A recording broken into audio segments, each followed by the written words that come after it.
Hello and welcome. My name's James Whitcomb. I'm the candidate coach. And thanks very much for joining us today for our live workshop, Optimise. Optimize your LinkedIn profile for job seeking.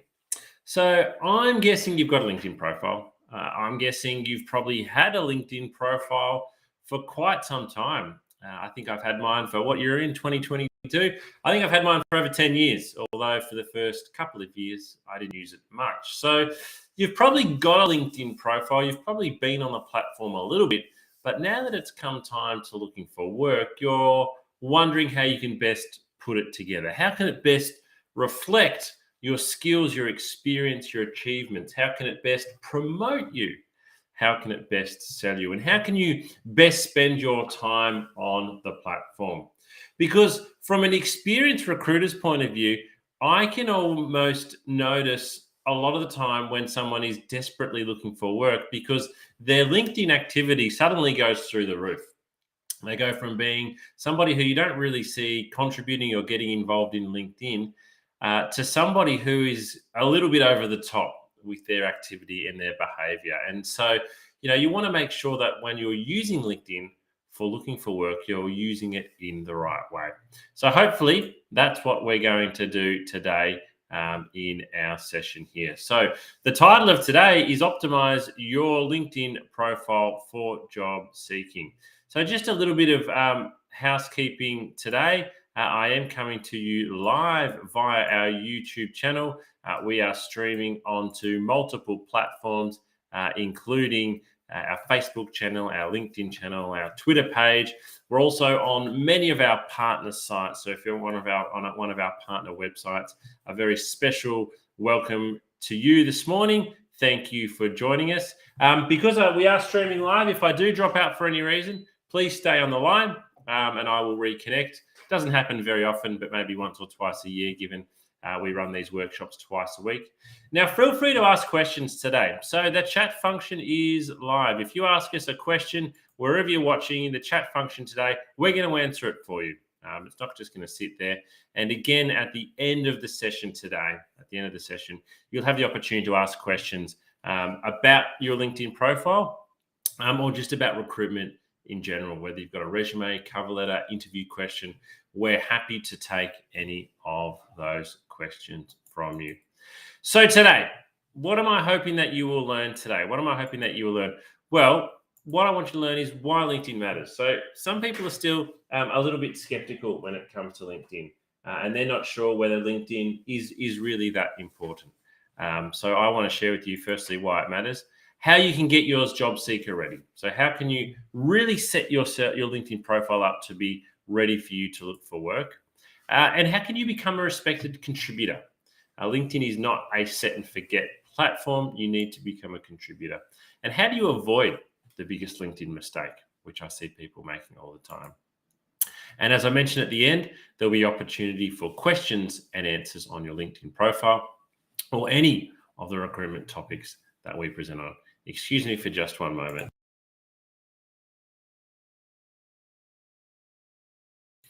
Alrighty, so a little bit about me before we do kick things off. Who am I and why am I presenting? If I do look like I'm looking over here to the right a little bit today, that's because where my presentation screen is.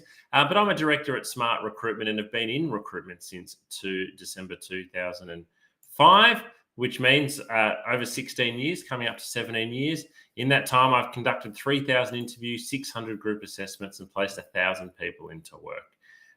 And when I look at interviewing that many people, we're probably looking at tens and hundreds of thousands of resumes over that period of time. And often we're looking at LinkedIn profiles too. And launched the Candidate Coach, the platform that we're meeting on today, in December 2019. Alrighty, so let me ask you a question. Feel free to type this into the chat function wherever you're watching. What score would you give your LinkedIn profile out of 10 if you had to give it a score? Do you think your LinkedIn profile is pretty good? Are you sort of towards an 8 or a 9? Maybe it's a 10 out of 10. Maybe you're just attending this workshop today just to make sure there's something that you haven't missed, but you're fairly comfortable with the way your LinkedIn profile is set up. Maybe you're at the start. Maybe you're just creating your LinkedIn profile at the moment and you kind of don't know where to start. and so you're giving yourself a low score. Or maybe you're sitting in the middle, you've got a LinkedIn profile, it's got some information there, but look, it's just not getting any cut through, and it just doesn't seem to be adding any value to you at the moment. So give yourself a score. Feel free to type it in. We'd love to see how everybody rates their own LinkedIn profile at the moment. All right. So why are we running this session? Why do you think you need to optimize your profile for job seeking? Have a think. Again, feel free to type your answer in here. Why do you need to optimize your profile when you're job seeking? Well, there's one simple reason. It's going to be looked at. Your LinkedIn profile is going to be looked at. Now, whether or not you think that is the right thing to do, whether or not you think that's politically correct, whether you think that's appropriate or okay, LinkedIn is a public social media platform. You can choose to be on there. You can also choose, as I'll show you, to keep yourself private and hidden if you would like. If you don't, guess what? Everyone can see your LinkedIn profile. And guess what? Recruiters, hiring manager, that person you're going for an interview next week, they're probably going to look at your LinkedIn profile. Now, the way the rules work is I can look at your LinkedIn profile if you've applied for a job with me, but what I cannot do is I cannot make a decision based on your suitability for the job from your LinkedIn profile. Now, that sounds really complicated and hard to do. So how do I actually separate those two things? I've seen your LinkedIn profile. You're applying for a job. I'm actually not allowed to put the two of them together. That's what the law says. But guess what? It's actually impossible to do.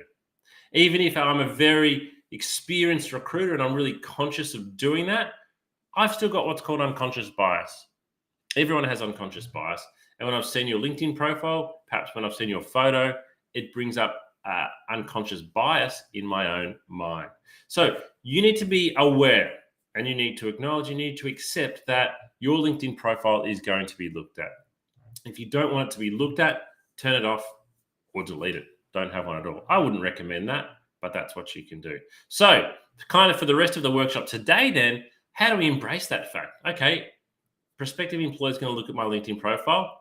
Let's turn it into an advantage. Imagine if I had the best LinkedIn profile out of everybody who's applied for the job. Would that make a difference? Let's have a look at LinkedIn users in Australia. This is going back 2 years now, but 11 million people were registered on LinkedIn. 11 million people were registered on LinkedIn.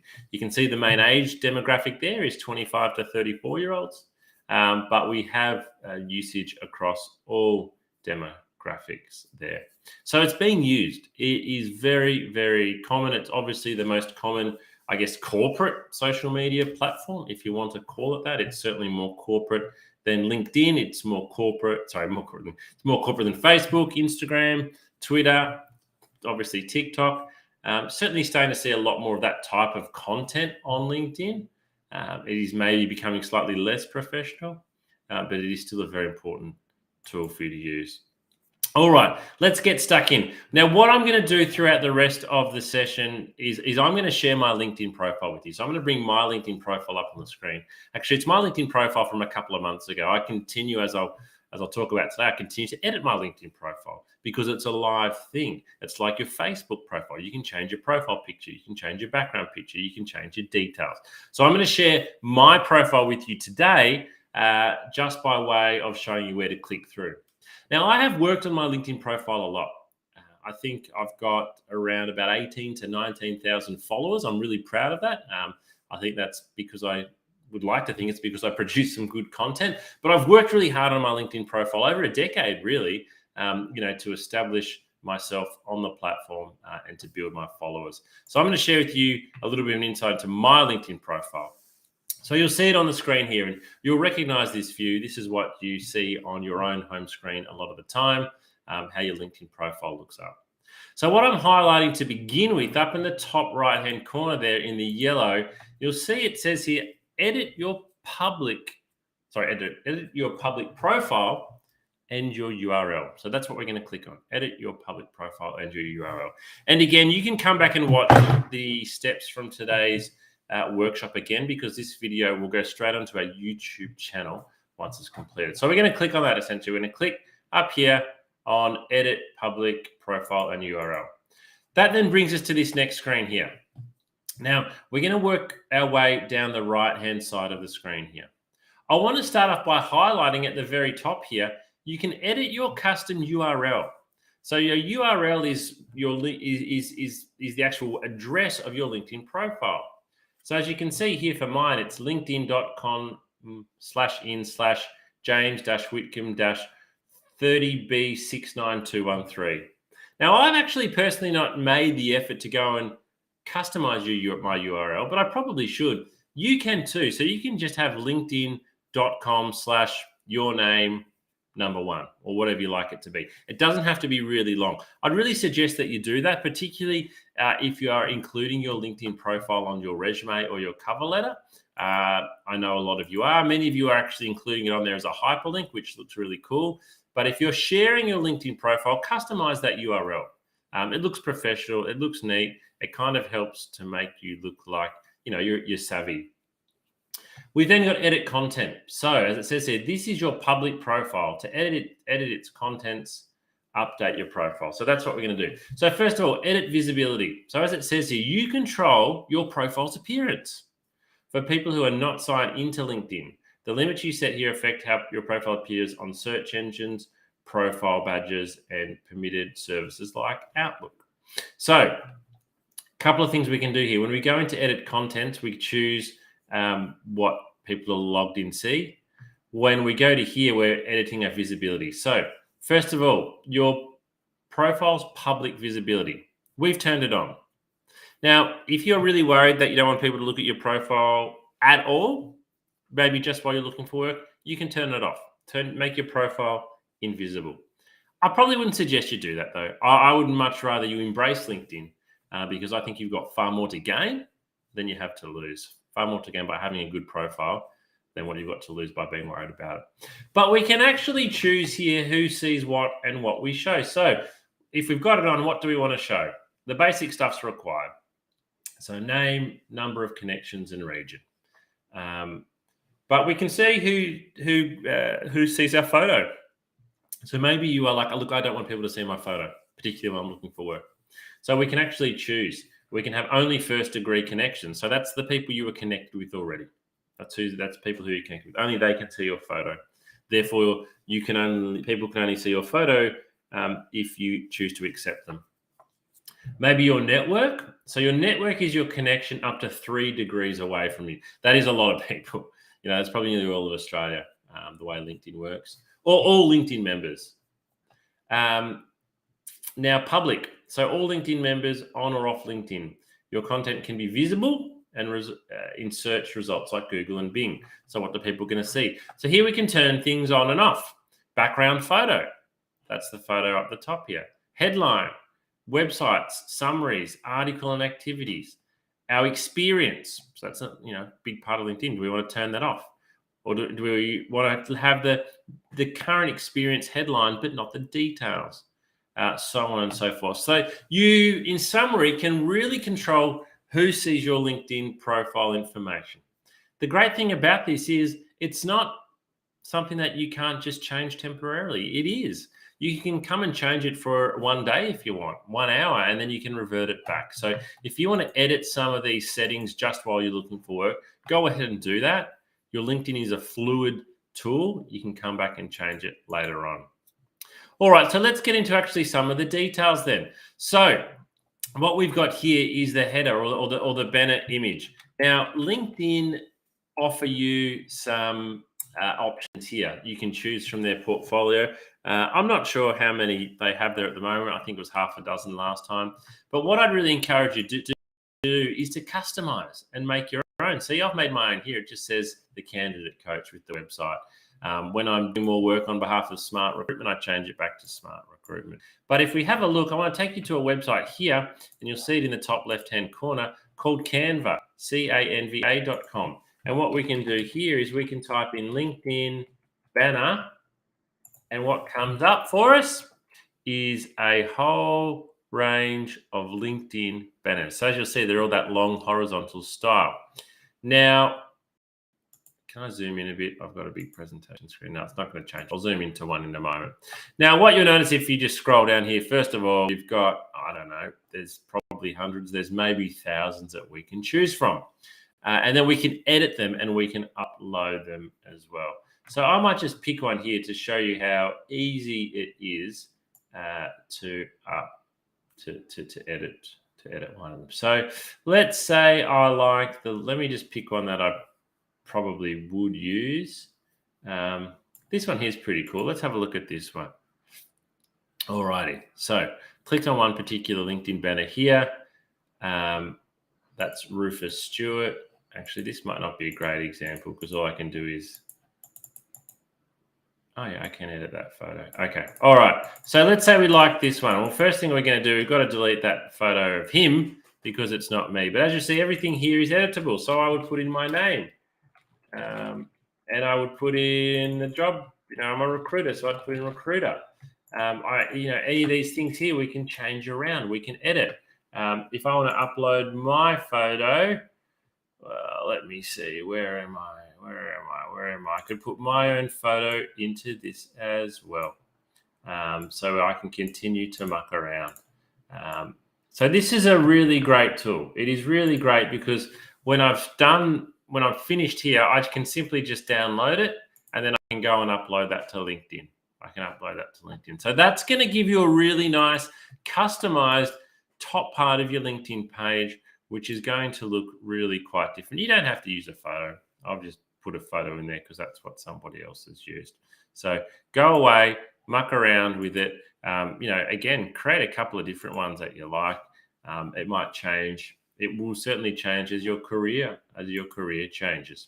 So we can customize that. And then straight away, when I see that on someone's LinkedIn profile, to me, I'm like, okay, they care about their profile. They want to stand out. They want to look a little bit different. And this is a great way of doing so at the top of the page. All righty. Now, your profile photo, it is friendly and professional. That's it, friendly and professional. So the most important thing probably there is the professional part. It's not a photo from you at a wedding or the football. It shouldn't have anybody else in the photo. It shouldn't have your pet in it unless you're a vet, for example. But as you can see there, just a friendly, approachable looking photo, and it's a headshot. Who are you? So right here, so what I've got written here is agency director and candidate coach. You've got a number of characters here. You can change this around. Again, people think, I can only put one thing in here and I can never change it. If you're looking for work at the moment, put accounting graduate looking for work. Be bold, be brave, be obvious in terms of what you are looking for at the moment. And then when you get a job, guess what? Come and change it because you're no longer an accounting graduate looking for work. You are an accountant. So this information here, you can play around with. Likewise with the about section, I want you to really make a statement here. Really make a statement. So I've written that I'm passionate about recruitment and finding the very best staff for our clients. That's what the best agencies do. And I'm just as passionate about coaching candidates and giving them the very best chance. Now, if you're looking for work, make a statement here.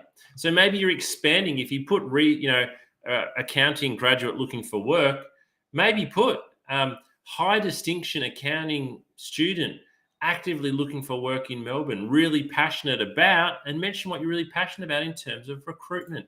So here we are making a statement. Again, when you've landed a job, come and change it. Or if it's not working and you want to change it after 3 days, you can come and change it again. But this is really important part of your profile. It's right up the top here. What you can see on your screen here now is kind of like the front page of your resume. It needs to be bold. It needs to be eye-catching because if you don't have good information at the top, people aren't really going to feel like scrolling down. So make the most about this. Just because it's words doesn't mean it can't be really powerful. Alrighty, now the featured section, a lot of people kind of don't understand the featured section or know what to do here. So LinkedIn allow you to put multimedia here, basically. So you can choose to put a YouTube video if you like. You can choose to put a news link. You could choose to put an article, a document if you like. What I've got here is a couple of things. So I was fortunate enough to win an industry award a couple of years ago. And that was an article talking about it. And that was a video from the awards ceremony, an interview that I gave. And then the third thing there is an article that I've written just around recruitment methodology. So this is a really great way for you to stand out. Now, if you've got any achievements, you could put a photo here of yourself. If you had a photo of you at work winning an award, put something here that is going to show how good you are. Maybe I don't necessarily put your academic transcript, but maybe something along those lines to really highlight if you're a student, some things you've done, or if you're an employee, some awards you've done. Find something here. Find something here to make yourself stand out. As I said, this part of your LinkedIn profile page is so important because it's what we see first. And it's kind of what makes us decide or not whether we want to keep on scrolling down the page. But if we do scroll down the page below that, we then get into experience and education. So you'll be very familiar with this part. Now, a mistake that a lot of people make here is that they just kind of dump their whole resume here. You don't dump your whole resume here. So, I mean, as you can see from my second job there, I've been at Smart Recruitment since November 2005, nearly 15 years. This is an old screenshot. But I've only got one paragraph. I haven't got my whole resume.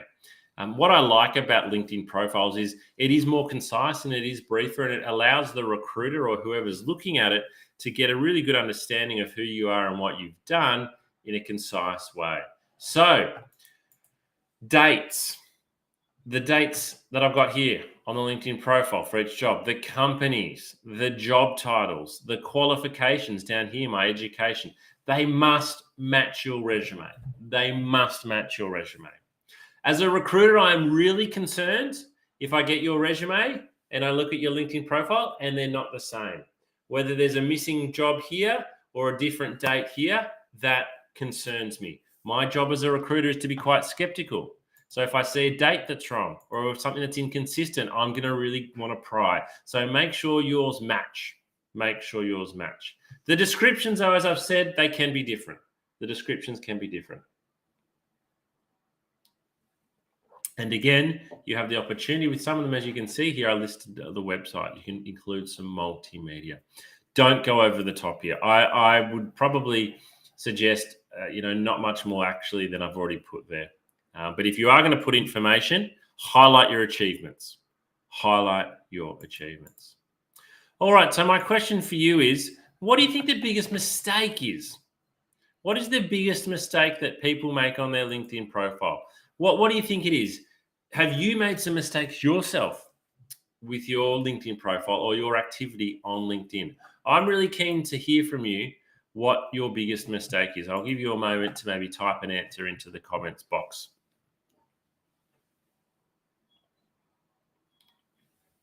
So the biggest mistake that people make with their LinkedIn profile is that they go and they set up their profile and they spend 20 hours getting it perfect, and then they do nothing. They do absolutely nothing. They maybe log in, they have a look around, and then they leave. LinkedIn is a social media platform. Think about Facebook. Think about Instagram. You can go on there and you can scroll and scroll and scroll and scroll, and you can be entertained. But if you're not contributing, people are not interacting with you. LinkedIn is a social media platform. It needs you to contribute. You are going to get 10 times more value out of LinkedIn if you contribute. So what do I mean by contributing? Well, there's several ways here. As you'll see at the top, we can start a post. And we can start a post by uploading a photo, a video, a document, writing an article, or just sharing a thought. They also offer, what do you talk about today? So what do you want to talk about today?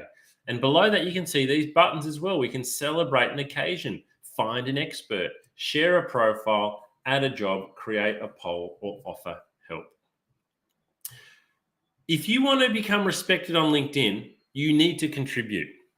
People are not going to follow you. People are not going to interact with you. People are not going to think you've got a great profile if you're not contributing and interacting.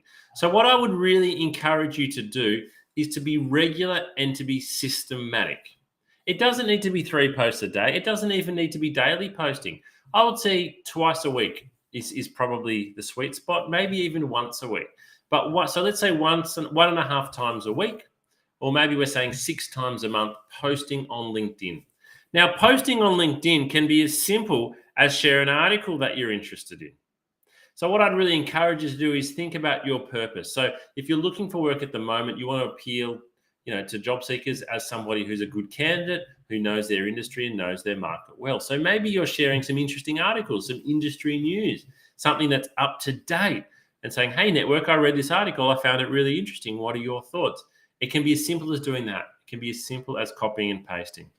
What happens over time is people start to notice, and they're not going to notice in an obvious way, but you start to become known for sharing good content, even if it's only copying and pasting links from other sources. So the other way we contribute is by interacting, and this is even easier, simply liking people's posts, liking, commenting, or sharing. Sometimes I deliberately scroll down my feed and like the content of people whose radar I want to get on. So if you're looking for work at the moment, go and interact with the posts from the people who you want to work for. Write a comment. Guess what? They'll probably read your comment. If they've made a post, you write a comment, they will probably read it. Guess what? They've just noticed your name. So contribute, share, tag people, put your thoughts in. It's a really good way of standing out on LinkedIn and getting noticed. Now let's talk about connecting with people. This happens a lot. I will get today probably a dozen LinkedIn connection requests. This is often how they come across. This is a really common way for them to come across. Hi, I'm looking for engineering jobs. My resume is attached. Mark.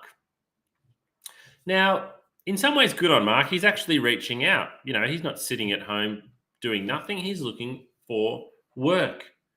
But he's approached me really poorly. I would not reply to Mark. That might sound really rude, but I get a lot of these a day. And so I'm probably not going to take the time to reply to Mark, because, as I'll show you now, he's not taking the time to actually write to me properly. Here's what Mark should have written. Hi, James. So straight away, you'll notice a difference. He's used my name. There's no reason on LinkedIn to not use the person's name. I really enjoy the content that you share here on LinkedIn, especially your recent article about resumes. So he started off by paying me a compliment, a great way to start off a message. And that's easy for him to find if he's looked at my profile. Due to COVID, I'm unfortunately in the employment market. I'm a trained engineer. However, to get busy again, I'd consider most work. Where do you think the best place to find work is at the moment? Thank you, Mark. So this is great. In that second paragraph, he's told me that he wants engineering work, but guess what? He's open to anything. And he might have been in that first message on the left there, but I don't know. And then he's actually asked me a question. He's trying to engage me. Where do you think the best place is to find work at the moment? So guess what? If I get the message on the left, I wouldn't reply. If I get the message on the right, I probably would reply. Now, the reply I send might not necessarily help Mark much, blah, blah, blah, but he's going to get a reply. He's going to get a communication chain going. I'm probably going to have a look at his LinkedIn profile. So use something like the template on the left. You can approach people on LinkedIn. You should approach people on LinkedIn, but you need to do it in the right way. You need to show that you know them, pay them a compliment if you like, tell them what you're looking for and go into a little bit of detail, but also show that you're open and ask an open-ended question. Ask an open-ended question. It won't get you, if you send 100 of these, you won't get 100 replies, but you'll get enough. I guarantee it. Asking for recommendations. You may or may not have seen this on your LinkedIn profile, but if you scroll down towards the bottom, you can ask for recommendations. They're like references, and they just sit there over time. So if you look at this bottom one here on my profile from Sang Deng, he gave this recommendation for me in 2014. We've probably not spoken since then. That was 8 years ago. Martin Duffy, 2015, Stuart, 2016, Torsten, 2018, Maria, 2019. Ask for recommendations. Ask a previous employer. Ask a previous manager. That will stay there forever. And it helps to make you look professional. And I've given 10 recommendations. Do you know why I've given 10 recommendations? Those 10 people asked me to.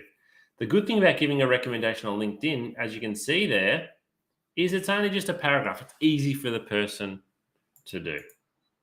So your LinkedIn profile in summary, it takes time, but it's an investment in your future. So I want you to think about that scenario again. Maybe when you get a job, let's say you get a job in 2 weeks, fantastic, you start and you think, I kind of don't need my LinkedIn profile for a while now. I would really encourage you to still continue to visit LinkedIn and contribute. So in 2 years' time from now, when maybe you are looking for work again, you're not sort of dusting off your LinkedIn profile and picking it up fresh again. You've been contributing over time. You've been investing time into your LinkedIn profile. So we need to continue to invest time into our LinkedIn profile if we want it to be good. Now, if you're still wanting more LinkedIn assistance, jump on to LinkedIn, the website, and they have a profile checklist. And there's some extra information in there. Probably not extra. There's far more information than I've given you today. Or jump on Google and type in LinkedIn profile checklist. There's a lot of resources available to you if you want to build a great LinkedIn profile. Now, if you're still wanting more assistance more generally in terms of job hunting, head to our candidate coaching platform, where you can watch up to 14 video coaching episodes. Everything from how to write resumes and cover letters to stand out well at interview, negotiate a salary offer. We've got resume and cover letter templates for you to download. We have interview questions that you can download specific to industries, like the one on the screen there is common administration interview questions. We have online tests that you can take. You can take an online test and get your results instantly to know how you fare.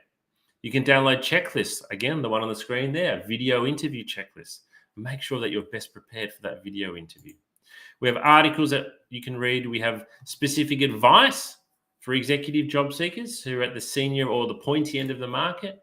And we advertise all of our live upcoming workshops, and all of this is available to you for free. Go and check it out.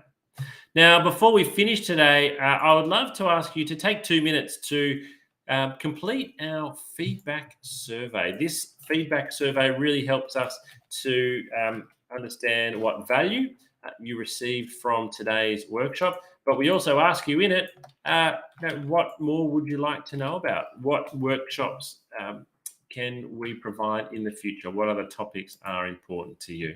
And please also do follow our LinkedIn company page. So it's linkedin.com/company/the candidate coach, or simply jump on to LinkedIn and type in the candidate coach. It is all one word. There is another the candidate coach in the UK. Don't follow him or her by accident. The candidate coach, you'll recognize our logo. Follow us for updates. Now, before we finish today, or we will finish today with a little video. This is a really important video. This video talks about some of the mental health challenges that all job seekers face that most job seekers don't want to talk about. So thanks for watching our workshop today. We look forward to seeing you at our next one. Bye-bye for now.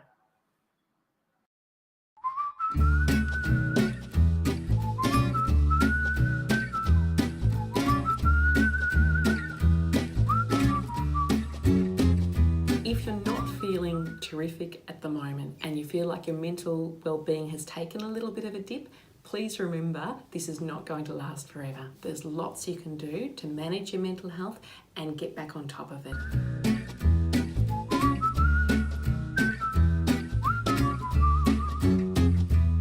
I am Dr. Sarah Barker. I'm a clinical psychologist. I've worked in workplace mental health with Black Dog Institute for the past 7 years.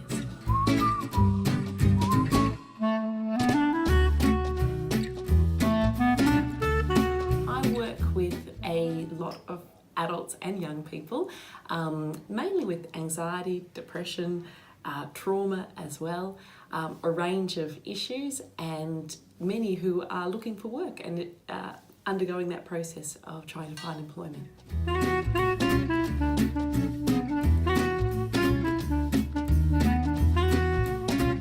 Looking for work causes mental strain because our identity is tied up with our work. Work gives us meaning, it gives us purpose, it gives us company and connection. So it's stressful for lots of reasons looking for work, and it can take a toll on our mental health.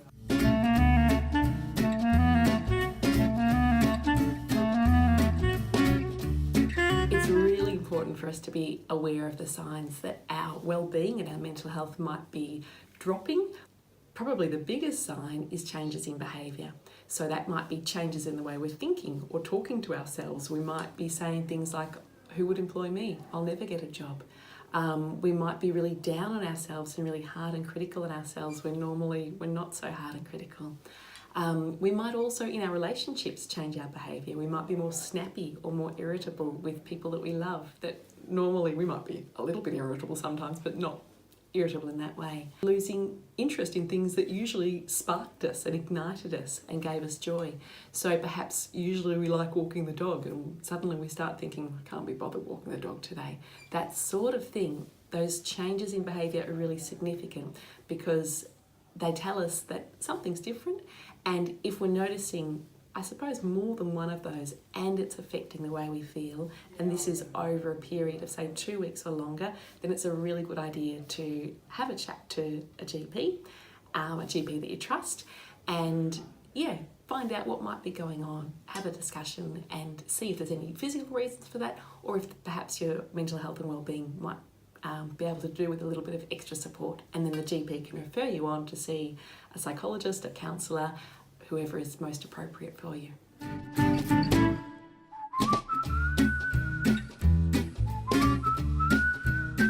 There are so many great things you can do to look after your mental health when you're looking for work, and it's really important that you do. My very top tip would be really talking kindly to yourself and being compassionate with yourself. I think when we're looking for work, we can have a lot more questions like, will I ever get a job? Will I ever be employed? It can feel like this could go on forever. So being kind to ourselves and saying things like, it will work out. There will be a day, my efforts will be rewarded. It will just take time. I just need to keep trying. Reminding yourself of your strengths. And that might even be tapping into people you love and asking them what your strengths are, because sometimes it's harder to find them when our mood's a bit low and we're feeling more worried. We can be harder on ourselves. I think that routine is really, really important to our well-being. When we're looking for work, we mightn't have such a regular routine because there mightn't be a 9 to 5 start and finish time for a job. Well, there isn't. So instead, thinking about looking for work as a job in itself can be helpful. Having a start time and a finish time can be really helpful, and some set tasks that you hope to achieve that day. Purpose is really important too. So purpose might come through routine, but it can also come through other things. Meaning's really important, and our work gives us meaning. So when we're looking for work, meaning mightn't feel like it's there as much. Part of what we can do is infuse those tasks with meaning. So I am doing these things today, I'm looking for work, and that is meaningful in itself because there's an end goal to this. It will be something that's good for me and good for the people that I love as well.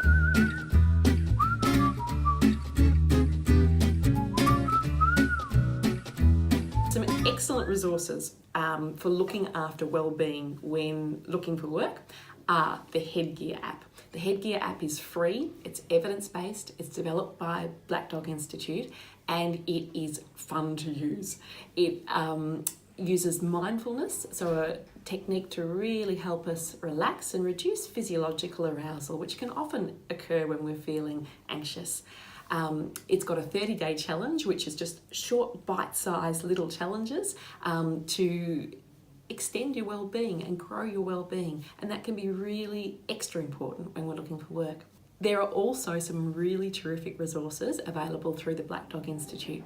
One of them is a beautiful self-care plan that encourages you to think about your top coping tips, the things that personally work best for you, that are positive coping strategies.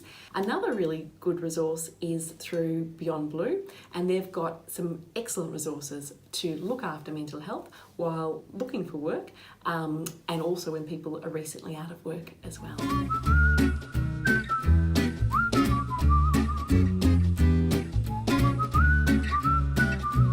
probably time to seek professional assistance when you notice your mood is lower and you're feeling more down than usual, when you're worrying more and perhaps worrying excessively about things that you wouldn't normally worry about, and perhaps in your relationships too, when you're more tense with people and perhaps more snappy or irritable.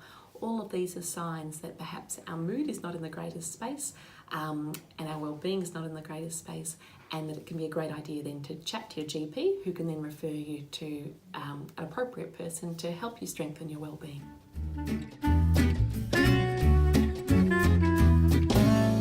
It's very common for people to have a dip, but please know that that's not going to last forever, and that there's lots you can do through looking after yourself, but also through getting access to professional support that can really give you a boost again and get you back feeling good as you're looking for work.